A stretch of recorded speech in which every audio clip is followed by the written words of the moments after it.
بسم الله الرحمن الرحيم الحمد لله والصلاة والسلام على رسول الله وعلى آله وأصحابه أجمعين أما بعد السلام عليكم ورحمة الله تعالى وبركاته. As a brief friendly reminder, for indeed the reminder benefits those who have faith. Please stick to the hadith disciple format with regards to your first and last name, city and state, or your first and last initial, township, county, province, island, etc. Number two, once more, the chat is only for questions. The chat room or the is not a forum. It is not for any opinions or views or even fawaid ilmiya, benefits, let alone any type of speech which is unbefitting. So that's a reminder once more, the service that's being provided, the humble service, is not that of a forum. It is not reminiscent of that of a forum. Inshallah ta'ala. Jazakumullahu khairan for understanding and for complying.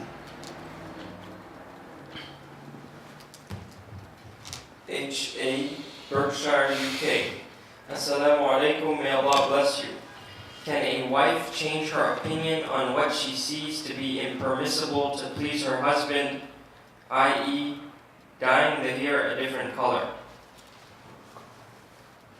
Wa alaikum assalam wa rahmatullahi wa barakatuh. You're not to change your opinion unless that's what you honestly believe, and you honestly feel that to be the intention or the intended goal, the meaning, the murad, the maqsood of Allah and His Messenger. If you yourself don't know, and you're unqualified to study and to research, you ask those who do know, the people of knowledge, those who do know. So you don't jump from opinion to opinion or view to view just to please someone. The people of knowledge, they have clearly spoken on this called tatabu rukhs. Tatabu ar-rukhas, just following and searching for an opinion that suits you and pleases your desires. That is something that is to be avoided because it's following your hawa, your lusts, and that's haram in al-Islam. So if it's something that you're unsure about, you never really studied the issue, but you just thought, or traditional Islam, cultural Islam, and your husband wants it, and there are people of knowledge who say that it's permissible, then that's one thing. That's a different story. But not the thing that you honestly feel in your heart is wrong and incorrect and invalid. Also, there must be details with regards to, is it considered to be a major sin according to those ulama or not? It's detail. What's important is a woman is allowed to dye her hair in any color except for solid black, unless it's a color that is specific to the kuffar and specific to people who worship Satan. And many of the ulama hold the view that a woman is allowed to dye her hair black as well. But that's not the strongest view.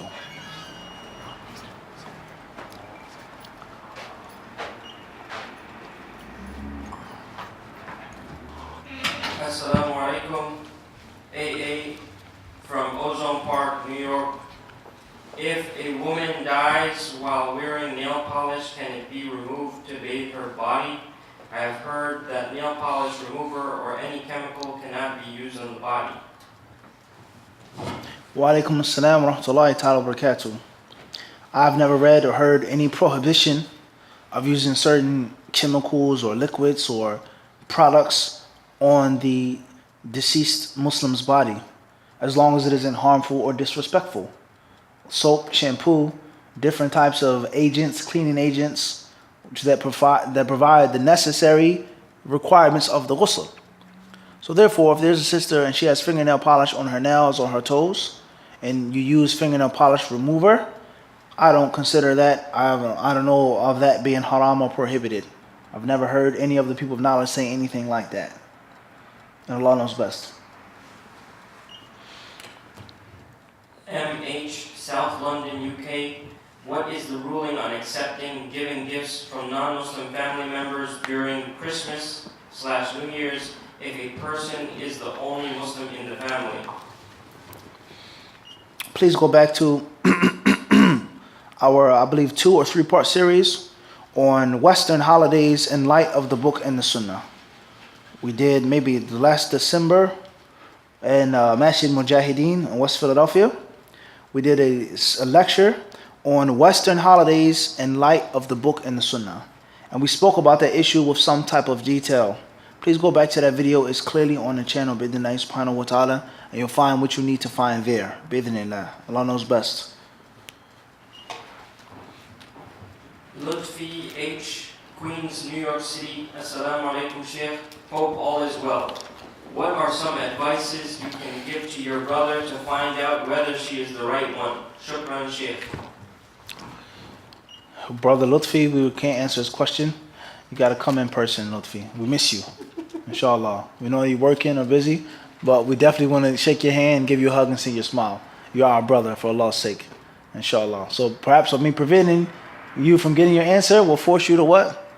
To come, bismillah. True brotherhood, inshallah. Hanan Aslam, New York, New York. What is the rulings regarding shaving the mustache? Wa alaikum assalam wa rahmatullahi ta'ala wa barakatuh. The correct view is that it's permissible to trim the mustache, to cut it down, and or to shave it. All three are permissible. To trim the hair that exceeds the top of the lip, to cut down the thickness of the mustache, and it's also permissible to shave it, as was explained in detail by Ash-Shawkani rahimahullah ta'ala and others, based off of the different narrations of the Prophet ﷺ regarding the mustache. Wallahu a'lam. H.A. Arlington, Virginia. Assalamu alaikum wa rahmatullahi wa barakatuh. In my local masjid, they do a congregational dua after each fard salah. What is the ruling on this? Jazakallahu khair. Please repeat the question. In my local masjid, they do a congregational dua after each fard salah. Clear. What is the ruling on this? In your masjid, if they make congregation dua after each and every salah, don't partake in that. Don't do that. Avoid that. If you have the ability to ask the imam with respect, with humility, and you see that he's a person who's willing to talk to you, just ask him, Ya Sheikh, Jazakallahu khairan, may Allah bless you, reward you. I have a question, if you don't mind. I see that we make this dua after each and every prayer. I want to know, where can I read this at? Inshallah. What volume in Sahih Bukhari, or is, just ask him a question. Maybe you'll benefit him. All right? What's important is to make dua, raise your hands after the salah. If there were a bunch of brothers around and one brother said Allahumma this, Allahumma that, and the other said Ameen, tayyib. But each and every single time you do it perpetually over and over and over again, something is seriously wrong with that act. So ask the imam. Perhaps the imam himself is blindly following someone who came before him. And perhaps he has husn al-dhan, good thought of those who came before him, and he's not even thinking critically. And you may benefit him by asking him a critical question with the necessary respect. Wallahu a'lam. Don't fight with them. Don't argue with them. Don't say this, that. Ask the question if you can, to see if you can guide him, and that's not, you avoid that act. You pray, and then that's it. Khalas. Wallahu a'lam. Hanan Aslam, New York, New York. What is the order of the khutbah? I have heard that English is haram in the khutbah. Is this true? If so, what should you do if the audience is not fully Arabic speakers? There are different views of the people of knowledge regarding the issue. Some say that it has to be in Arabic.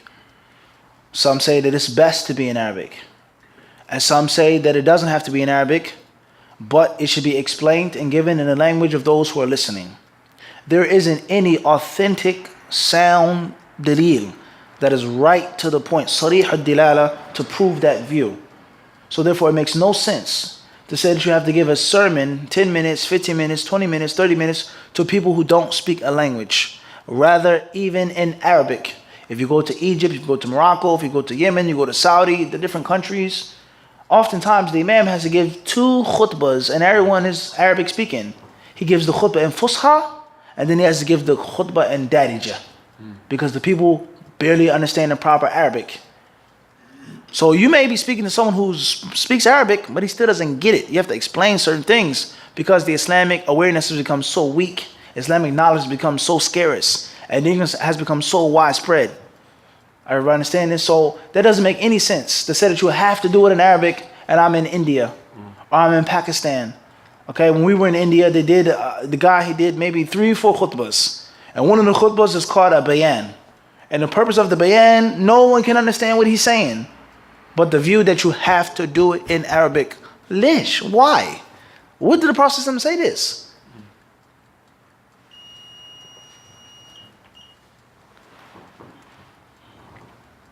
Abdullah Roper, UK, London.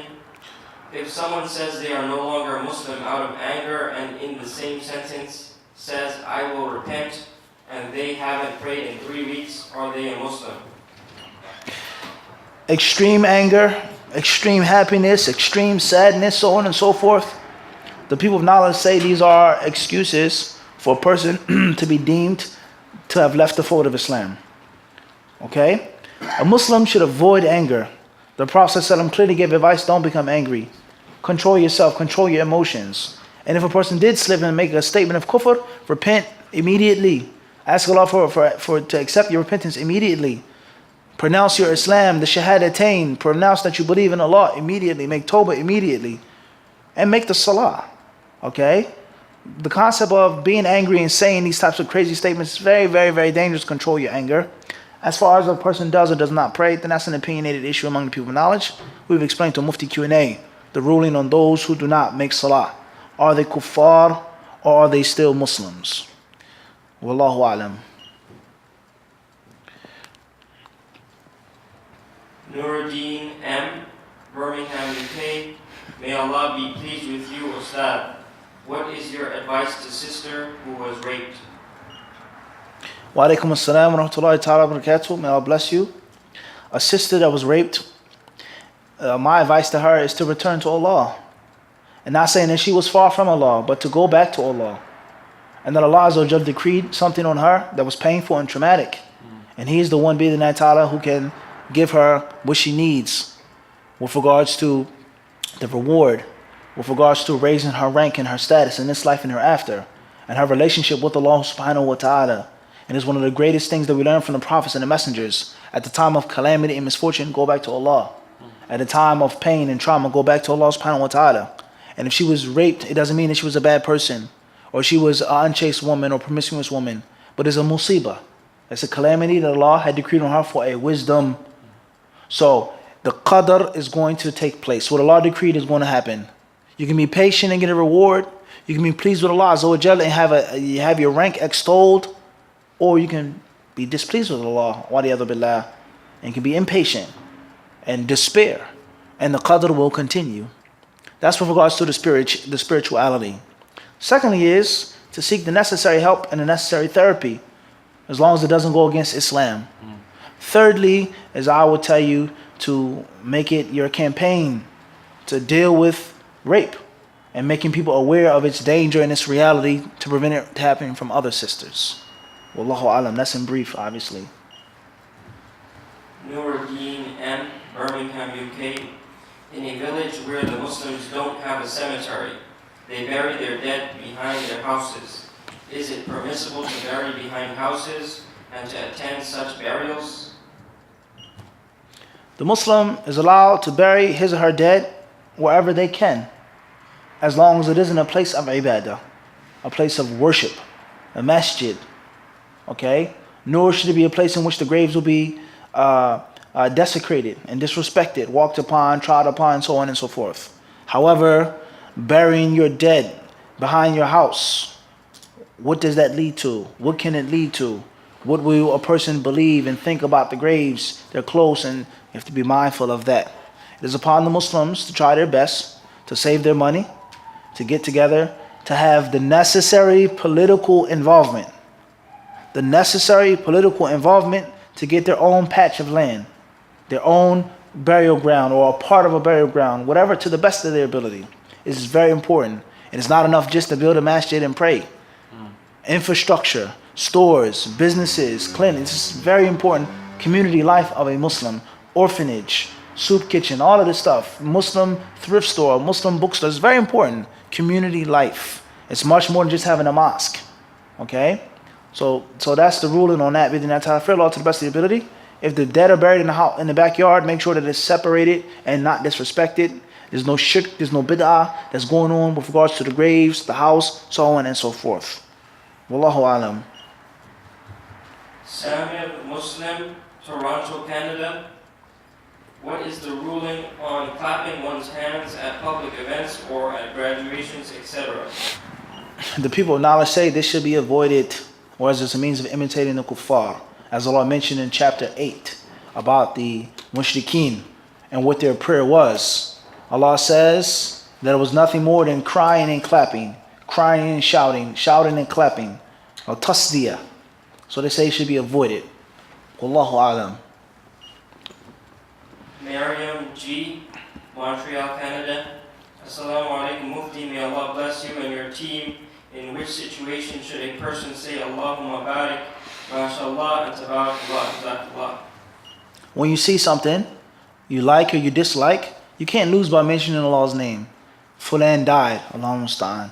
Inna lillahi wa inna ilayhi raji'un. Fulan passed, Fulan got married, alhamdulillah, mashallah. You can never ever lose by mentioning Allah's name.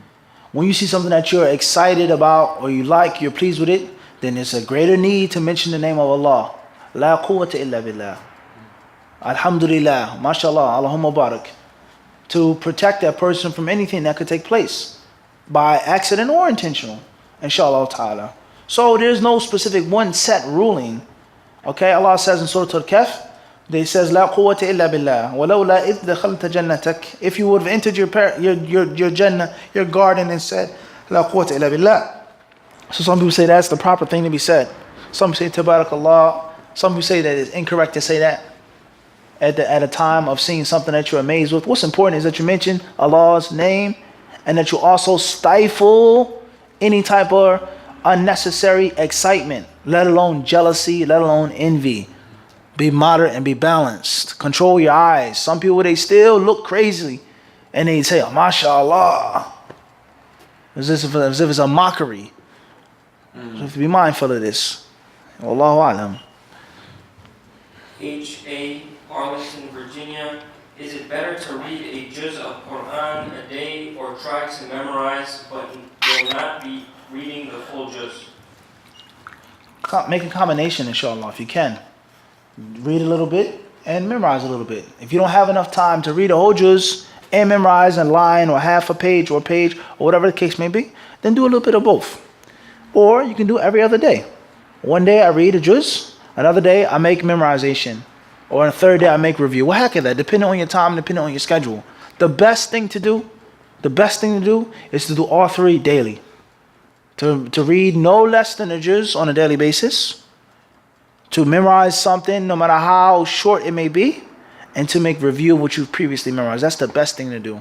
And if you properly manage your time, I don't think that's a hard task. Please go back to the lessons that we have done on how to memorize, how to read, how to understand. And we spoke about the importance of time management. Cut out this video, cut out this fulana, this girlfriend, this brother, this football game, this, that, and you'll be shocked how much extra time you have. Do you understand how many hours 24 hours are? That's a long time. Look at this. How many hours in this glass? If you just stopped and look at each sediment, each piece of sand. You know how many pieces are falling? Just rapid. Just stop. How long it takes for this glass, this bulb to finish. Manage your time properly.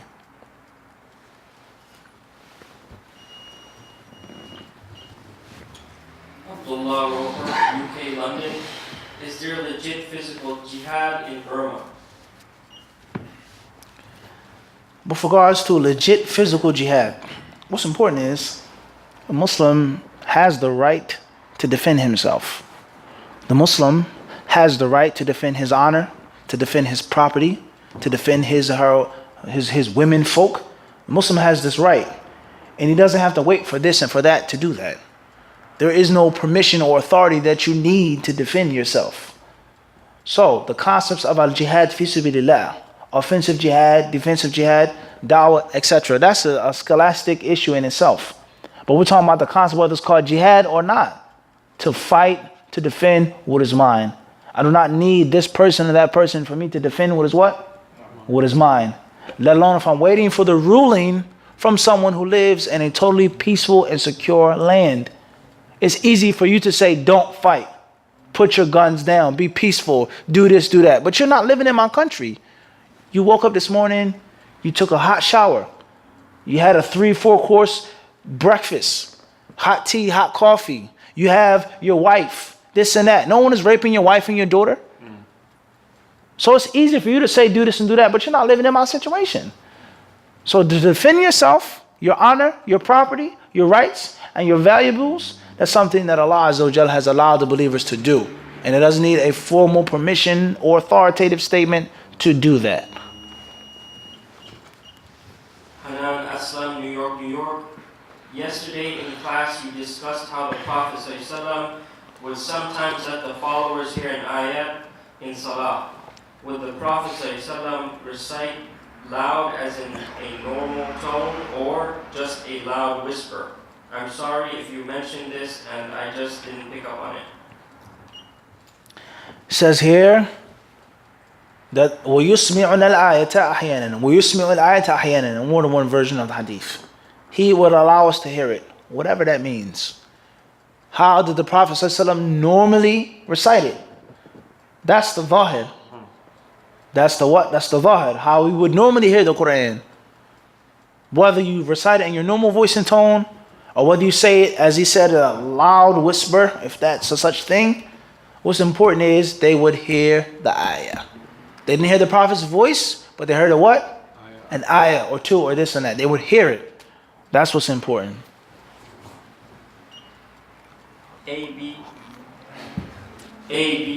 from York, Pennsylvania. If you're not able to go overseas due to financial difficulty, how should one seek knowledge or even become a student and knowledge in the West? Something that we spoke on many times. I would advise you, please go back to all of the playlists, the books, the 5 minutes of fa'idas. We spoke about seeking knowledge from books, from online, teaching yourself, getting a local teacher in Pennsylvania, wherever you are. What's important is that knowledge has many elements. One of those elements is to take from someone, a live personality. And there are many brothers and sisters, alhamdulillah, in America or Canada that you can study with.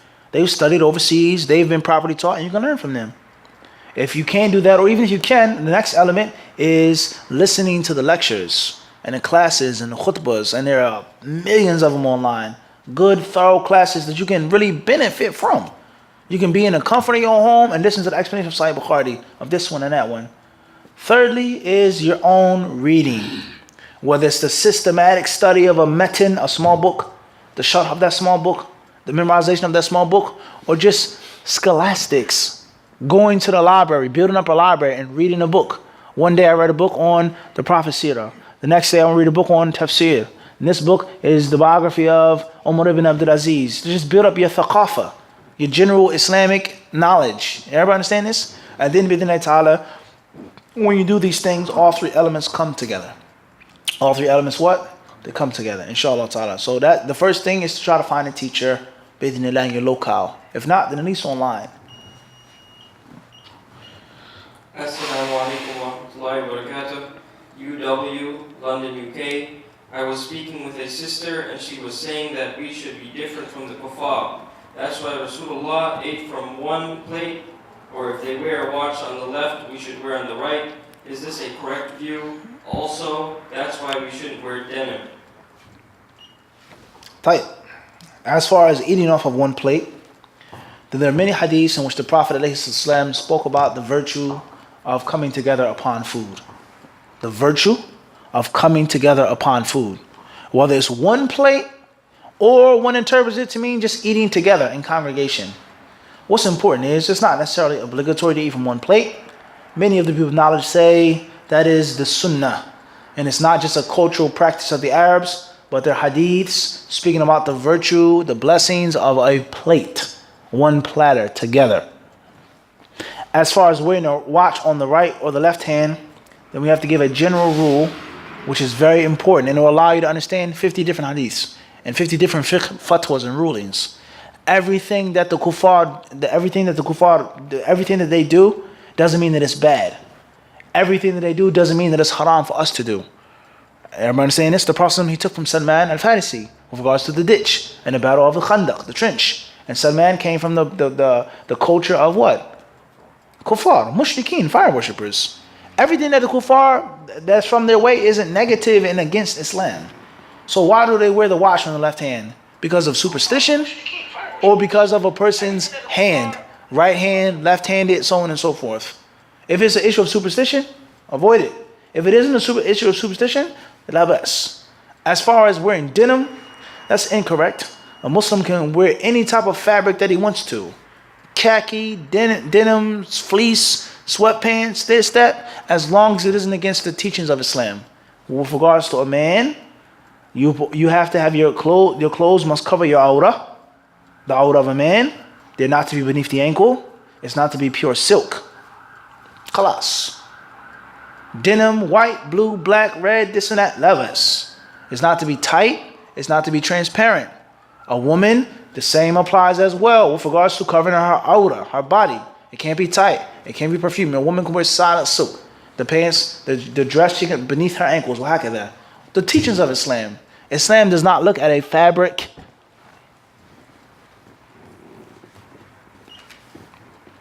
OA, Dortmund, Germany. Assalamu alaikum. Some Salafis say Allah is in the heaven, and they also say He is over the arsh. Can you clarify? What's important is not what some Salafis say, it's what Allah and His Messenger says.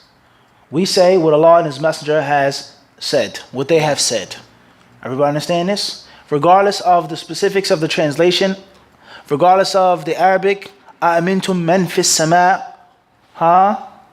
The Prophet ﷺ asked the slave girl, Ayn Allah, qalat fi sama. Regardless of the specifics of the translation, the general qa'idah is we say what Allah and His Messenger have said. Period. Whether Salafis say it, Sufis say it, Tablighi say it, Hizb al-Tahrir, Jamaat al-Jihad, whatever, whoever. What's important is we accept what's in the Kitab and the Sunnah. If the Kafir says something that's from the Kitab and the Sunnah, it doesn't mean that we don't say it. It doesn't mean that we don't affirm it and acknowledge it. That's the golden qaida. Please don't forget that. If an Ikhwanis, quote unquote, says that the Muslims need to be unified, just because he says that, I mean we don't need to be unified. That's the truth. If a Sufi says this dunya is worthless and we're supposed to practice zuhd and make abundant dhikr of Allah, is that not the haqq? Is that not mentioned in the Kitab and the Sunnah? So the modern day wave, unfortunately, and there are people responsible for this, scholars and students and du'ats, is that we don't say anything that any other group or indoctrination says. And that's wrong. It's incorrect. That's what? Incorrect. Iblis, he swore by Allah. Bi'izzatik. He swore by Allah's izzah, by Allah's might and His power. Does Allah not have what? وَلِلَّهِ الْإِزَّةِ وَلِرَسُولِهِ وَلِلْمُؤْمِنِينَ. So just because Iblis said something doesn't mean what? Yeah, this is falsehood. Everybody understand this? So what's important is Allah Azza wa Jal, and the Kitab and the Sunnah, the two main concepts we'll deal with briefly even around the time. The first is the ulu of Allah, Allah's loftiness. وَهُوَ الْعَلِيُّ الْأَعْلَى. Allah is most high, most lofty, all of the time. Rising above the arsh. يَنزِلُ رَبُّنَا, the last part of the night. وَجَاءَ رَبُّكَ وَالْمَلَكُ صَفًّا صَفًّا. When Allah comes, Yawm al-Qiyamah, Allah is always the most high. Always. Allah is always the most high. Allah is close to His slaves. إِنَّ الَّذِي تَدْعُونَهُ أَقْرَبُ إِلَىٰ أَحَدِكُم مِّنْ عُنُقِ رَاحِلَتِهِ. The Prophet says, أَرْبِيُوا عَلَىٰ أَنفُسِكُم. He says, take it easy. The Sahaba were calling out, shouting, making dua to Allah. He said, take it easy. He says, relax. He says, the one whom you're invoking is closer to you than the neck of his riding beast. And at the same time, Allah is what? Al-Aliyyul A'la, the Most High. Subhanahu wa ta'ala. Ulu al-Dhat, Ulu al-Qahr, Ulu al-Qadr, Ulu al-Qadr, Ulu al-Qahr. That's what's important. As far as al-Istiwa, or fis sama, then bi'idhnillahi ta'ala, Allah is above the heavens. Allah is above everything. Subhanahu azza wa jal. Allah is above everything. Thumma stawa ala arsh. Allah is above everything. So what's meant by fis sama, Allah is above everything. That's the correct aqeedah of Ahlul Sunnah wal Jama'ah. And that's taken from nothing else except from Kitab and Sunnah. Not Bin Baz, not Ibn Taymiyyah, not Albani, not Imam Ahmed, not Ibn Abdul Wahhab. Organic from Kitab and Sunnah. Everybody understand this? And it's very important for us to understand this. For us to what? Understand this. Wallahu alam. Fuller Shaleen, Assalamu alaikum, Philadelphia, Pennsylvania. Can you tell me about nail polish? Is it permissible to wear this breathable nail polish? Also, what is the ruling on wearing a nose ring? Wa alaikum assalam wa rahmatullahi ta'ala wa barakatuh. With regards to nail polish, then if it's soluble and if it permeates to one's fingernails and cuticles, then there's nothing wrong with wearing it and making wudu therewith. But the problem lies in wearing nail polish outside of the house and your hands are uncovered. A woman's hands are not to have zina, beauty and adornment on them. Whether it's henna, nail polish, gold, henna tattoo, whatever's on your hands, it should not be exposed. So if a sister she goes to a henna party, she can have henna on her hands, that's fine. She goes outside, she has to do what? Wear gloves or cover her hands. According to all of the ulama. Those who say that the hands and the face are part of the awrah, and those who say that the hands and the face are not a part of the awrah, that a non-mahram can see. So, if you wear fingernail polish and you're not menstruating, you have to make the wudu. The wudu touches your cuticles, your fingernails, all of your fingers and your toes. That's fine, as long as it's that type of wudu. Me personally, I've done a little bit of research on the issue, and the water does permeate through the fingernail polish. That type of polish, not every single type of polish.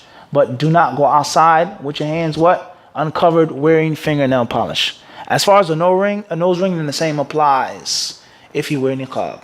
If you want to wear a nose ring, cover your face. If you want to wear a nose ring, adornment, you have to do what? Outside, you what? Cover your face. If you don't want to cover your face, this view, don't have a nose ring.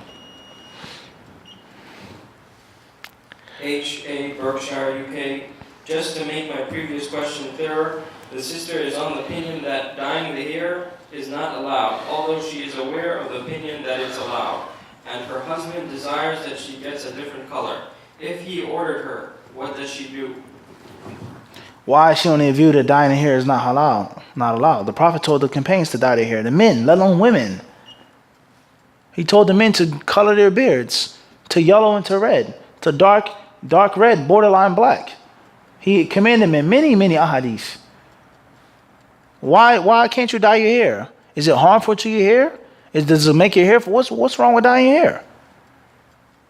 If you don't have anything to base your view off of, no doubt, your husband is right. Wallahu alam. A. Charlotte, North Carolina. Can divorce be pronounced via email, text, phone, FaceTime, etc. if you are in different states? Or does it have to literally be face to face to be valid? The people of knowledge say divorce can be pronounced by any authenticated means. A letter, a telegraph, a messenger pigeon. This was back in the day. That was a WhatsApp or a tweet. Huh? A raven, huh? That's a new one.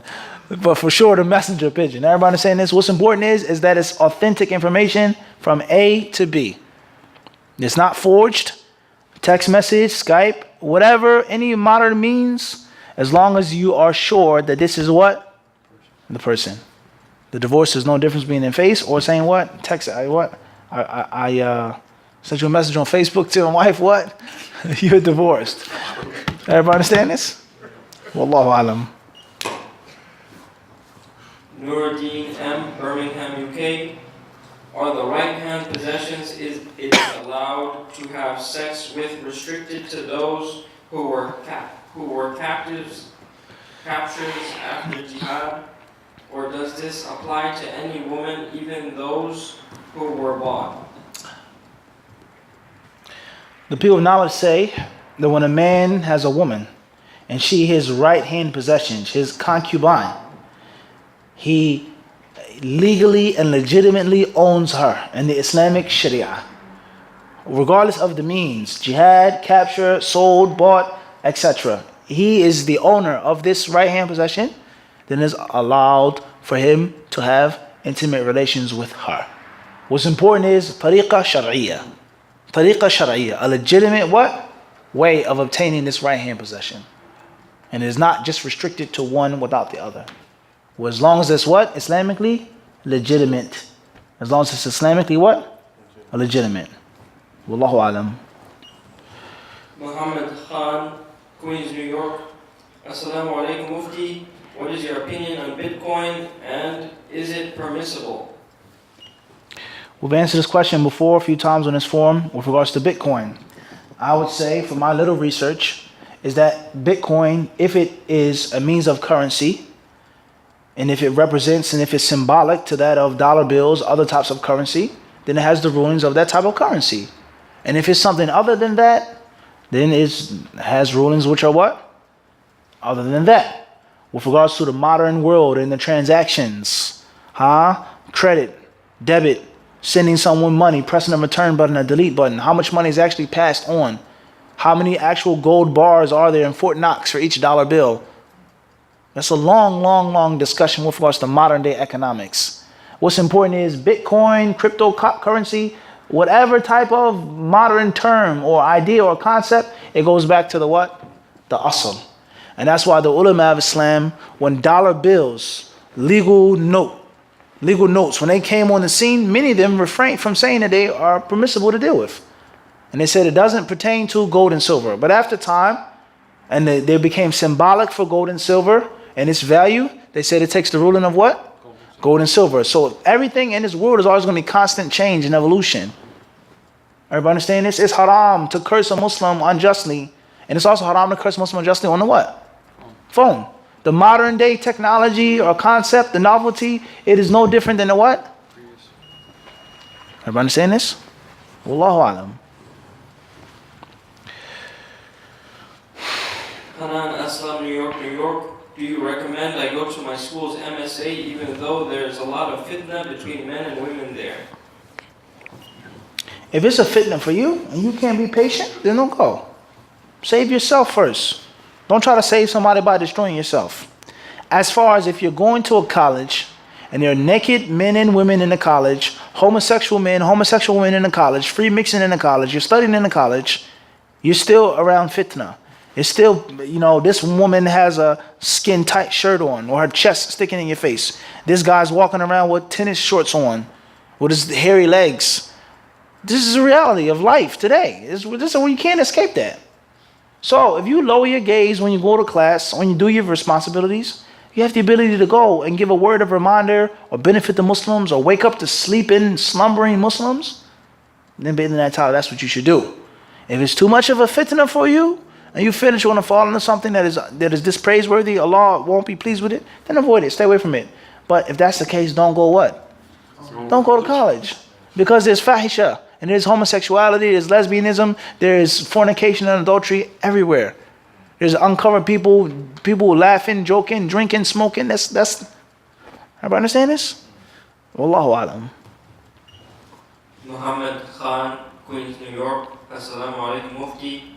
What is the understanding of Ahl Sunnah and the Hadith where the Prophet ﷺ, in his last days, he said he would write something down, and Umar radiallahu anhu said, no, the Quran is enough, and Shia used this Hadith to defame Umar radiallahu anhu?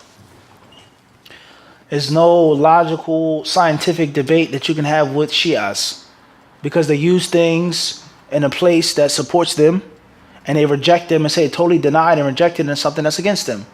So in the hadith I mentioned about Abu Bakr and Umar and Aisha and other companions say Bukhari is fabricated. It's all a big lie. There's no such thing. We have our own books. Al-Kafi, Usul Al-Kafi, their own Shia books. Okay, so Bukhari is false and fabricated. That means you can't use the hadith in Bukhari what? For or against the Sunnis. Period. There's no argument that you can make with them. You use it when it's good for you. Look, Ali. The Prophet made Ali in charge. The Prophet gave Ali the flag. I thought it was false. I thought it was all forged. Bukhari was a liar. So it's like a cat chasing its tail. A dog. There's no end. You can't win because they're not using logic. They're not using science. They're using pure lust and desire. Khalas.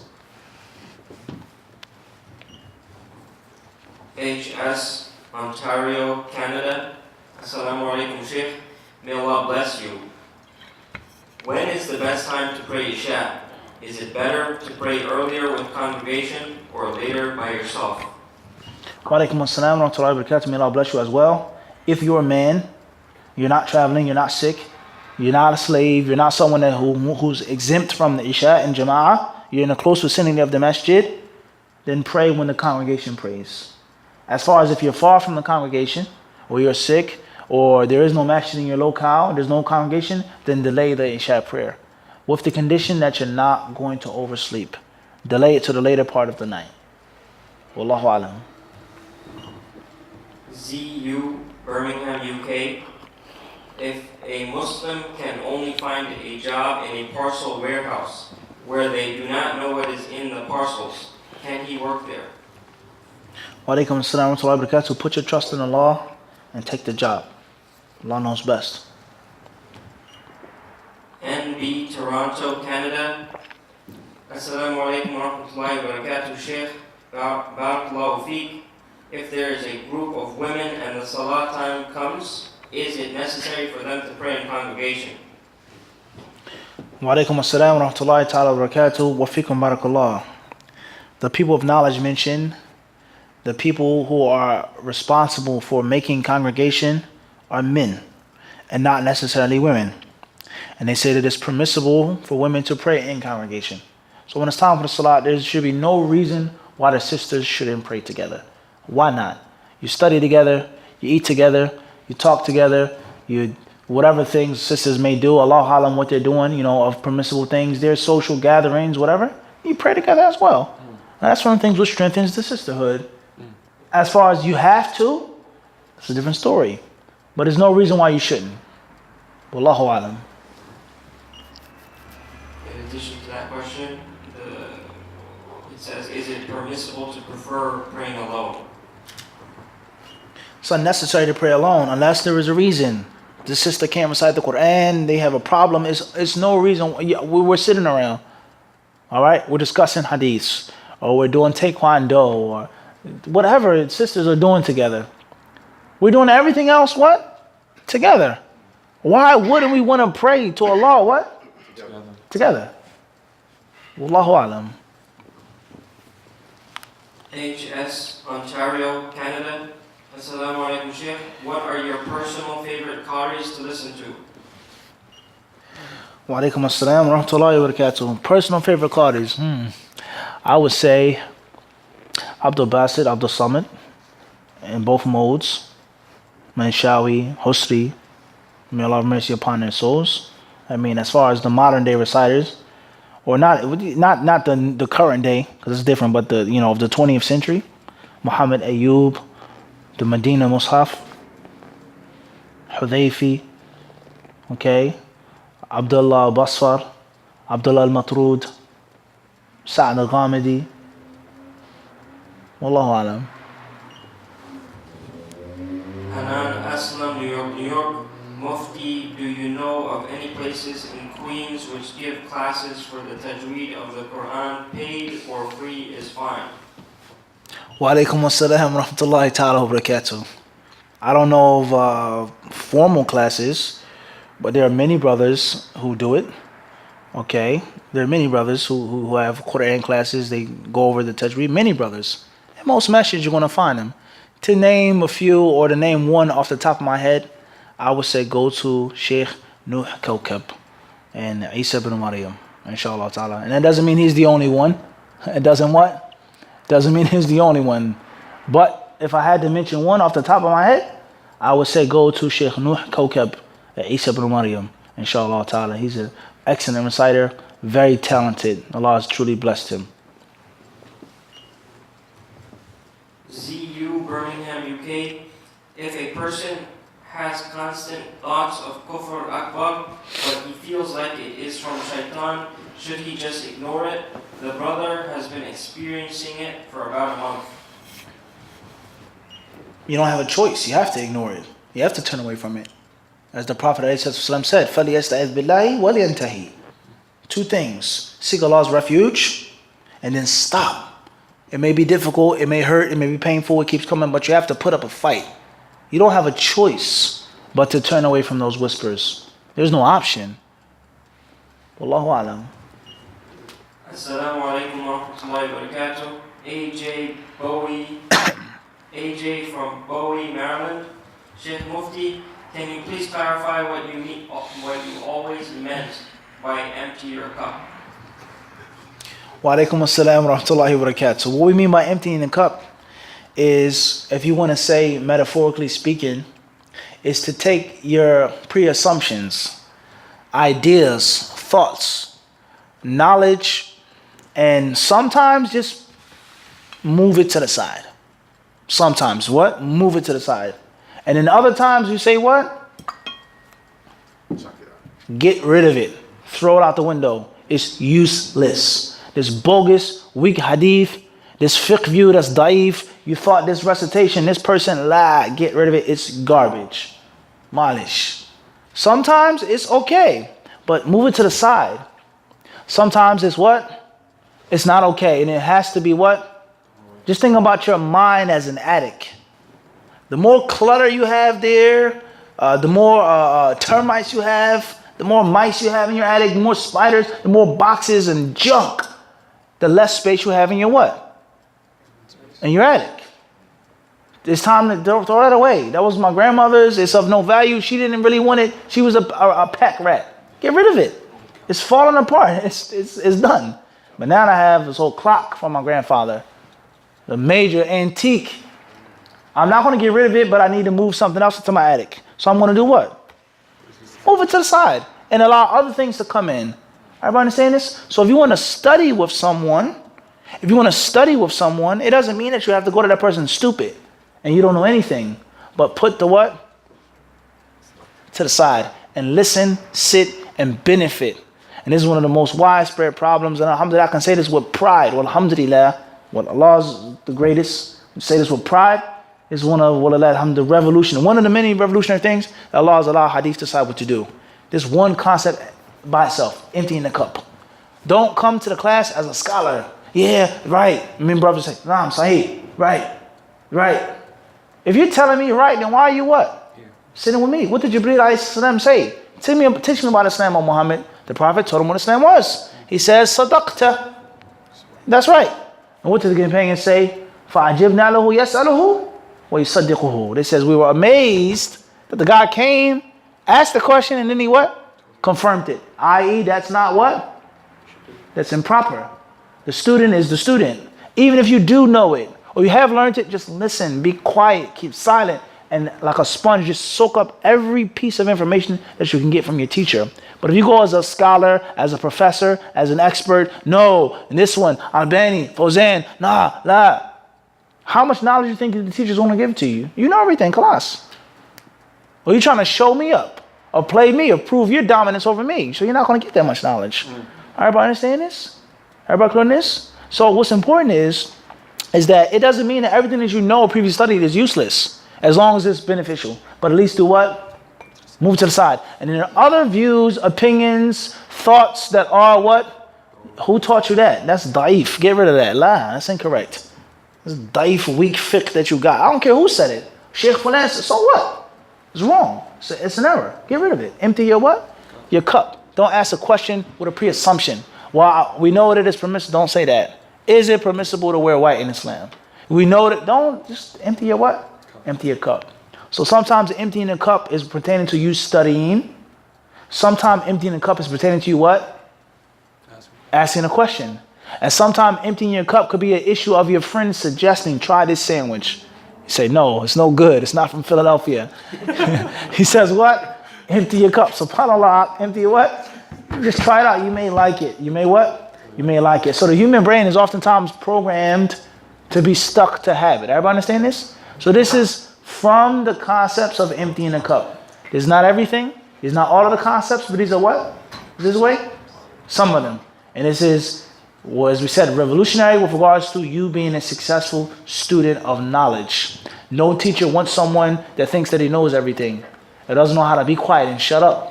Close your mouth. It's nothing to say. Just what? Just listen. Just learn. That's the prized pupil, someone that I can mold. And we all know, I'll end my answer with this. It's way beyond the time. Alhamdulillah, you did good by not timing it, because you knew it would take more than a minute and 30 seconds. Barakallah feek. MashaAllah. That is, some teachers say it's easier to teach a man from day one than rewire someone's brain and reprogram him, because the effort and the time and the energy and the frustration of me getting say Abu Amin, get la ya akhi. I have to fight with you on the ropes and punch you and swing at you. That's energy in me teaching you how to what? Throw the punch yourself. Everybody understand this? The time and energy is limited. It's gold. And that energy is being spent, that time is being spent on what? Getting you to be quiet. Or getting you not to mention this one and that one and this masjid, but. The 27th night. Empty your what? Empty your cup, yahi. And there's some of us, some brothers who have a lot, the cups are overflowing. Abdul Wadu's not here tonight, but it's a reality. And which is just, subhanAllah. Everybody understand this? So, some of them, they said that it's easier to teach someone from day one, from scratch, than it is to rewire someone's brain, let alone ego. You trying to say I'm stupid? What do you mean empty my cup? What do you mean? I studied overseas. What do you mean it's useless? What do you mean it's no good? What are you trying to say? You want me to be your slave, Mufti? You want me to be your dummy, walk around? No, I don't. Inshallah. Wallahu alam. H.A. Arlington, Virginia. Can you give advice on how one should be careful of informants, especially at masjid? Jazakallahu khair. Wa alaikum assalam, rahmatullahi ta'ala barakatuh. The reality of informants in the masjid is reality. It's real. It's not a game. Some people call them what? Some people may say dispatchers. Some may say masjid crawlers, masjid bandits, rats. The list goes on of the colloquial terms for people that do this. But it's a reality. And every masjid is at least what? One. Let alone in New York City. Only Allah knows. I'm not saying it's this one or that one. It may be me. Allahu alam. It's the danger of pointing that finger. Fulan's an informant. Fulan's an agent. He's working. He has to be careful. At the end of the day, the general rule of life is to be aware. Allah says in the Quran, وَخُذُوا حِذْرَكُمْ. Surah An-Nisa, Allah says, take your precaution. That is a universal ayah. Take your precaution. Every ayah, of course, is universal, the teachings of the Quran. But I'm trying to point the principles universal, is what I want to say. وَخُذُوا حِذْرَكُمْ. Take your what? Precaution. You don't got to sneak and this and that and be paranoid, but be mindful of your what? Surroundings. Be mindful of new faces, of bags. Be mindful of certain things. Watch what you say, who you talk to. Have a closely knit inner circle. This brother's my associate. He's a good friend. He's just not, but this is my inner circle. My team, my squad, my clan. The close-knitted brothers that I know and trust. And if they stab you in the back, kalas. It'll be utmost treachery. I wouldn't be able to recover. But this person from off the street, this brother, give him salams. How you doing, akhi? Kaif halik? Labas. You pray with somebody, you with somebody in the masjid. That mean you got to take him to your house. That means he has to have every number and email and this and your information, your passcode. Doesn't mean that you sit and you talk with him. What about Brother Fulan? Beware of people sucking information out of you. You have to look at it like this. A spy or an informant, whoever they are, whatever level they're on, they have been trained, let alone with the natural talent, to deceive people and to trick people and to play on people's weakness in their psychology and get information from you. So just be mindful what you say, what you talk about, what you do, where you go. Hey, let's go paintballing out in the woods. You only know the brother for a month, for 6 months. Let's go shoot these guns. Don't be foolish. Don't be gullible. Don't be naive. Be careful. Be mindful.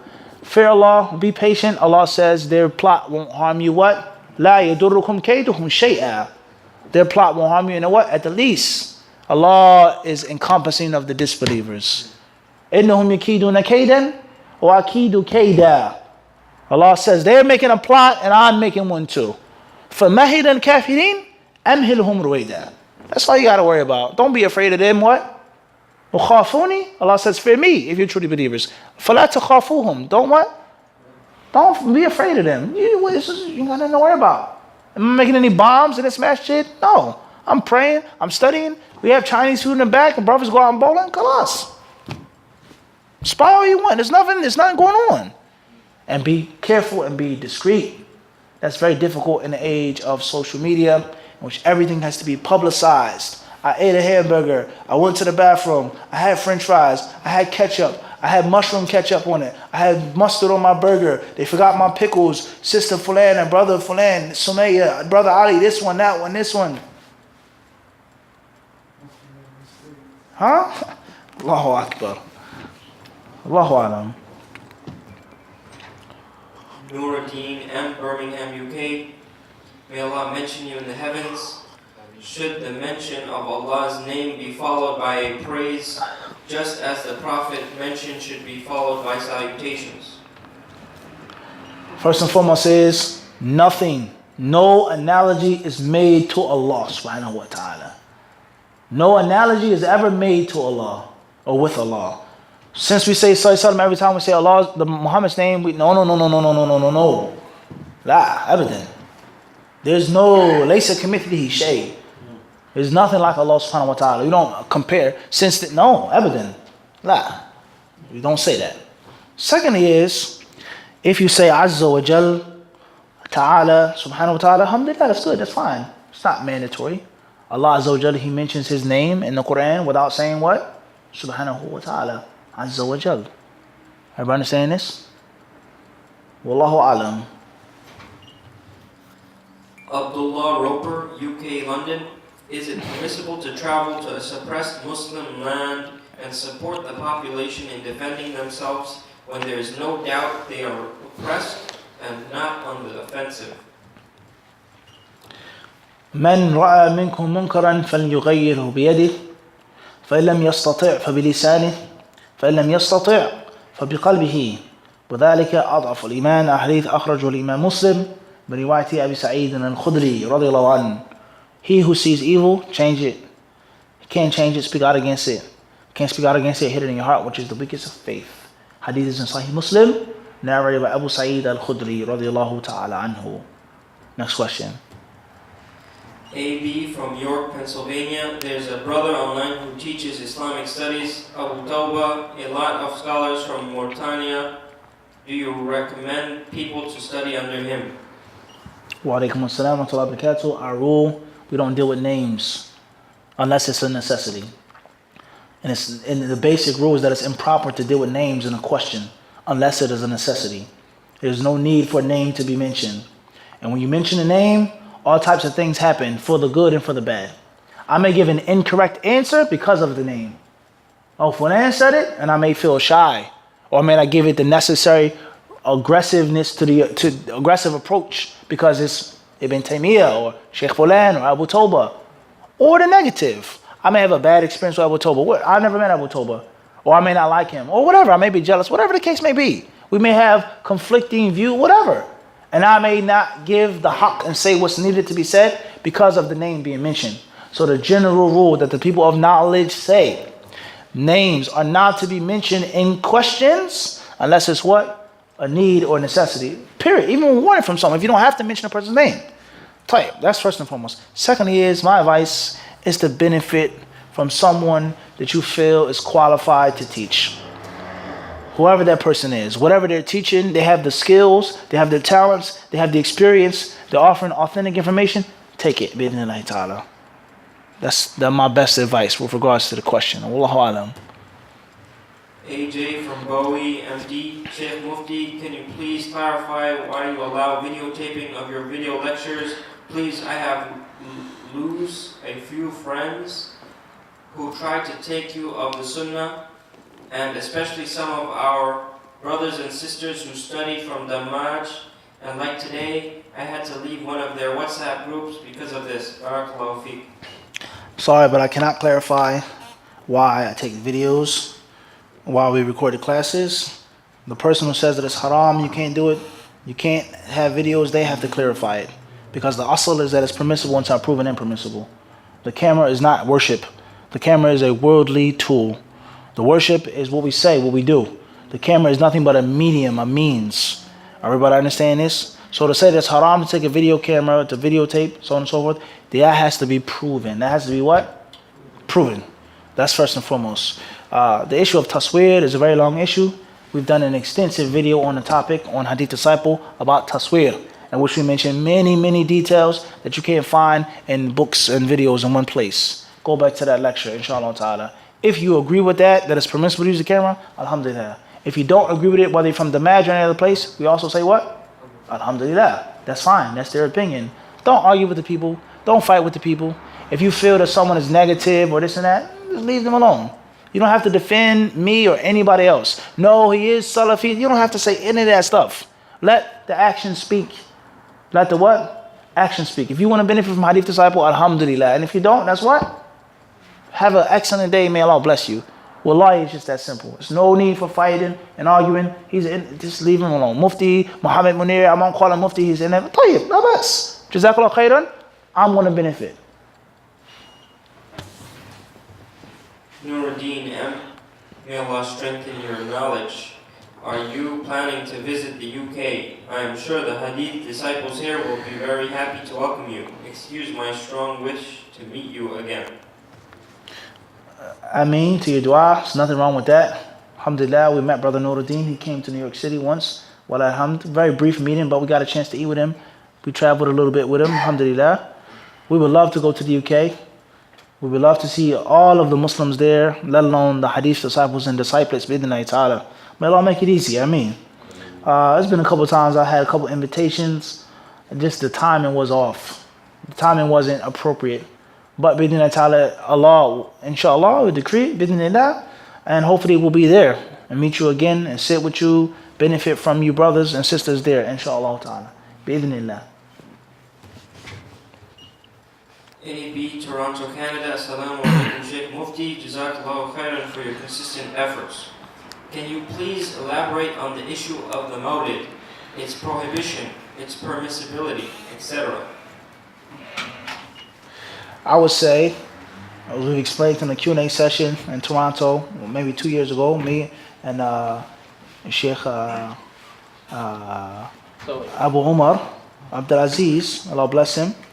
The bottom line is, why does a person celebrate the Prophet's birthday, Alameen? For what purpose? Why would you celebrate the Prophet's birthday? I think it's only one Alameen in this prayer area. You celebrate the Prophet's birthday because you what? You love the Prophet. Love, is that worship? Yeah, well, it can be. It can be. La ilaha illallah. That's an example of emptying a cup. Ibn Qayyim said that love of Allah is mahabbatul, he says ruhul iman. He says that's the lifeblood of faith. It's loving Allah. And you love Muhammad because Allah. Allah is the only one we love for who he is. Everyone other than that, Jibreel, Mikael, the ulama, this one, that one, we only love them what? For Allah's sake. This is a qaida. We love everyone besides Allah what? For Allah. So love is worship, without a question. So, you celebrating, doing something, eating, drink, whatever it is, that's worship. And if you do worship that Muhammad didn't legislate, then it's called what? Innovation. And innovation in Islam is haram. It's just that simple. Do you love Muhammad more than Abu Bakr? Could you love Muhammad more than Abu Bakr? How many times Abu Bakr celebrate his birthday? What stopped him? It's just that simple. The cup has to be what? But this scholar and this one, it's just that what? It's just that simple. Wallahu a'lam, that's in brief. NE from London, UK. Mufti, is it haram to play the Quran via YouTube in order to get me to sleep? Because I have heard you should only play the Quran when paying attention to it. There's nothing wrong with that. وَنُنَزِّلُ مِنَ الْقُرْآنِ مَا هُوَ شِفَاءٌ وَرَحْمَةٌ لِلْمُؤْمِنِينَ. Allah says when we send down the Quran, which is a shifa, a cure, and a mercy to the believers. You can't sleep at night. You have a problem sleeping at night, that's an illness. That's a disturbance. That's a lack of balance. And the Quran is a what? A remedy for that, and a mercy. Shifa and a rahmah. There's nothing wrong with that. Wallahu alam. AJ from Bowie, MD. Is it haram to use FaceTime, WhatsApp, video calling, and Skype to contact friends and families overseas? Because the brothers and sisters from Damaj said Sheikh Yahya said it impermissible since it is like a mirror and it is a form of picture taking which is prohibited in Islam. As we said before, brothers and sisters, and I'll say it again, inshallah, maybe the brothers in here, the Hadith disciple policy, we do not mention names of personalities unless it is a necessity. We do not mention names of personalities, good or bad. Good or what? Or bad. Knowledgeable or ignorant, Sunni or other than Sunni. Period. That's the rule. Sheikh Yahya al-Hajuri, Hafidhullah, brothers from Damaj, we don't mention the names unless it's a what? Necessity. Period. Sheikh Yahya al-Hajuri is not the only scholar who said that it's haram to use these types of devices. So there's no need to mention him and to single him out. Everybody understand this? Now, the issues of the Maj, the students from the Maj, this and that, we don't want to get into that right now. We don't want to get into that sticky fight of imposing and this and forcing, and he's an innovator. We don't want to get into that right now. Okay? What's important is, me, myself, I've never met Sheikh Al-Hajuri, but I have immense respect for him. Okay? And I've benefited from him, his books and his lectures. Whoever likes that, likes that. Whoever doesn't like it, what? Alhamdulillah. At the end of the day, Sheikh Yahya is entitled to his own opinion. He's a scholar. He's an alim. That's fine. He can have his own view. That's perfectly fine. His tulab, his disciples, they can have their what? Their views as well. Inshallah, hopefully everyone is sincere and everyone is following the haqq and not the personality and not fanatically following someone. But we're talking about Sheikh Yahya. He can have his own view. That's fine. As other ulama held the view that it's haram to take pictures or videos. That's nothing wrong with that. Clear. But if you believe and you've been taught from a reliable source that it's not haram and it is permissible, and that's what you feel in your heart, then that's what you follow. And there's no fighting, there's no cursing, and there's no repudiating. Sheikh Yahya Hajuri, he said it's haram. Tayyib.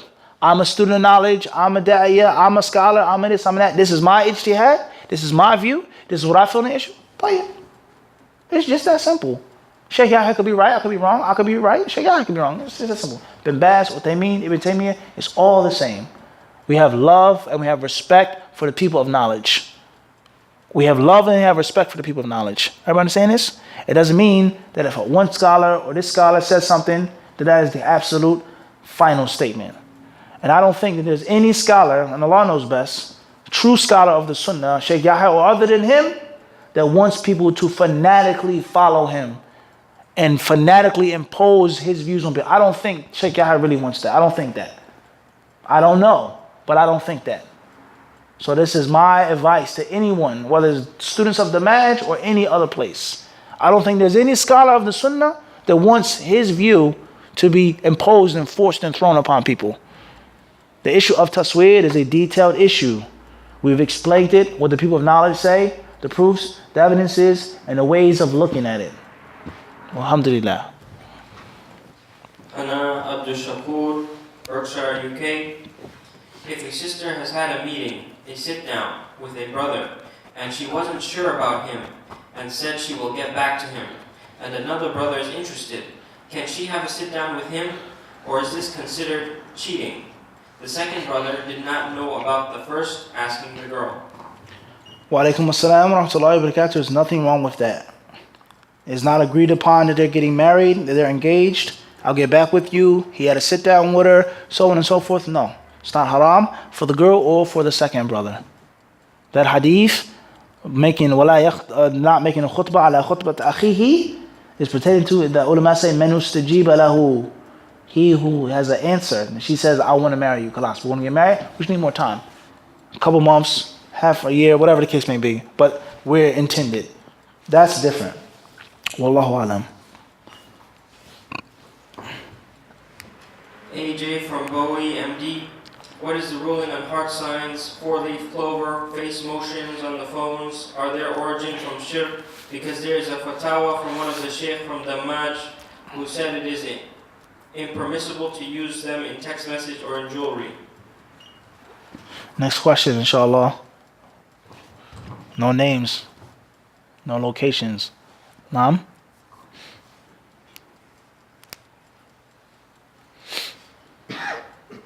ZU from Birmingham, UK. Assalamu alaikum Mufti. May Allah bless you and allow you to visit the brothers and sisters in UK. A brother wants to work to repay debt and bills, but his parents say no. He cannot take his parents' money to repay these debts and bills because they have haram income. Once more, the cup has to be what? Emptied.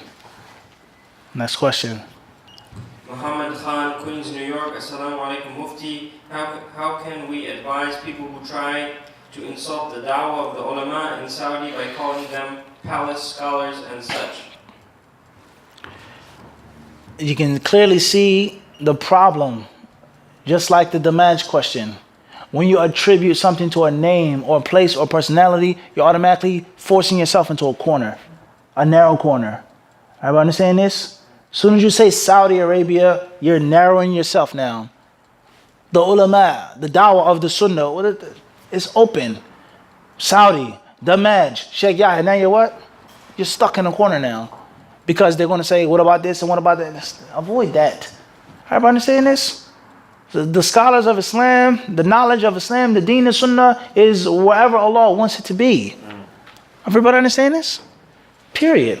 So don't attach yourself to personalities, because if you do, you're automatically in the corner with your opponent. You've limited yourself. Everybody understand this? The haqq is the haqq. No matter who says it, no matter who brings it, that's the truth. Period. So anyone who's disrespecting a scholar in Saudi Arabia, or the scholars in Saudi Arabia, or the Sheikh Yahya, or whoever, just don't leave them alone. Don't argue with them. Don't fight with them. Disassociate yourself from those people. That type of negativity, regardless of what they're saying. They're palace scholars. Maybe they are, maybe they aren't. It has nothing to do with me as a 9-to-5 Muslim. It has nothing to do with me what I'm trying to do. I'm trying to learn and study and benefit myself. Khalas. Avoid that. But do not be fanatical with names, personalities, and places. This is from the fruits of that fanaticism. This is from the what? The fruits of that fanaticism. UB, London, UK. Assalamu alaikum, Sheikh. Should the worshipper praying behind the Imam also recite the Fatiha? I'm aware of differing opinions, however, still quite confused as to which is the most correct. Wa alaikum assalam wa rahmatullahi wa barakatuh. This will be our last question tonight. With regards to Salat al-Fajr, Salat al-Maghrib, Salat al-Isha, Salat al-Jum'ah, Salat al-Eid, any prayer that's recited audibly aloud, then the best thing to do, wallahu alam, is to listen to the Imam's recitation. And don't recite, except for the third rak'ah of Maghrib, or the last two rak'ah of Isha, wa hakadha. So if the Imam is reciting out loud, just listen, inshallah. You're afraid, you're scared, my prayer is not going to be valid to other ulama, then at least recite the Fatiha. That's the safest view. But it doesn't necessarily mean it's the view that's the most strong, according to our humble opinion. Wallahu alam. Thank you very much for your time, for your respect. May Allah bless all of you, bless all of us. May Allah increase us all in beneficial knowledge and righteous action. May Allah Azza wa Jal purify our hearts, our minds, our eyes, and our ears. Please, brothers and sisters, try to take these humble pieces of advice. By Allah's permission, it will allow you to go very far. Inshallah ta'ala. Jazakumullah khairan.